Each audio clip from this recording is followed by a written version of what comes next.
We've had three big by-election results this morning. The question lots of people are asking following the result in Uxbridge is, will you be reconsidering in any way your plan to expand the ULEZ on the 29th of August? Well, of course I'm disappointed that history couldn't be made last night. For the first time in my lifetime, Uxbridge and Ruislip going Labour. We never won it as long as I've been alive.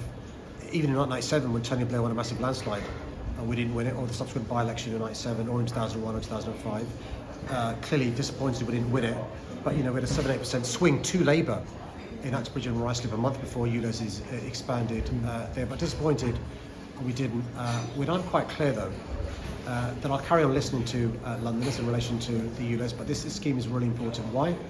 Because we know on every day that there are people dying prematurely.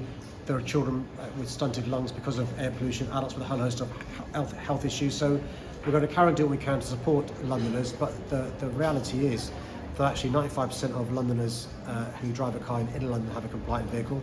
In outer London, it's around 90%, but clearly we need to make sure that more Londoners with non-compliant vehicles have the support they need. Was ULEZ the main reason that you failed to take that seat? Well, it's for others who've had a chance to examine the results to explain. Do you not have a view on that? I've not had a chance to look at the analysis of the the results. simple fact that you failed to take that seat, do you not think that ULEZ was the crucial factor there? Well, in May 1997, during the landslide, ULEZ wasn't an issue the last time I checked. Sounds like you don't think ULEZ was the key factor. In May 1997, ULEZ wasn't an issue. Well, indeed. So, Angela Rayner, for example, has been very clear that she thinks ULEZ was the key factor there. Do you think she's wrong about that? Well, ULEZ wasn't an issue in May 1997. And that seat wasn't one in May 1997. Precisely, but the question I'm asking is the fact that ULEZ is being looked at now. The Conservatives made it the key plank of their campaign, and you seem to be sort of dodging the idea that ULEZ was the key factor in the fact that you didn't take it. Listen, ULEZ is clearly an issue. We can't pretend ULEZ wasn't an issue in a seat in outer London. I'm not by any stretch saying... Perhaps not the number one issue? Well, the point I'm making is actually this seat has never been Labour during my lifetime. Context is very important. Yeah. And so the context is, during my lifetime, we've never won this seat. A month before ULEZ is expanded to outer London, there's a by-election. Of course I'm disappointed. History wasn't made last night. We're going to carry on listening to people in outer London. It's because we are listening. On June the 1st, we widened the eligibility, so more Londoners are eligible for the scrappage scheme. It's because we listened. Every family in London who receives child benefit is now eligible for the scrappage scheme. It's because we listened. Every small business in London who employs up to 50 people is now eligible to apply for the scrappage scheme. It's because we're listening. Every charity in London can now apply for 3 vehicles, not one. It's because we're listening.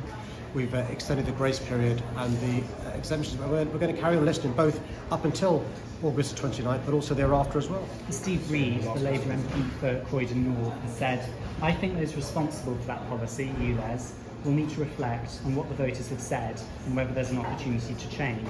So you will be reflecting? I've not had a chance to speak to Steve Reid, but Having heard that?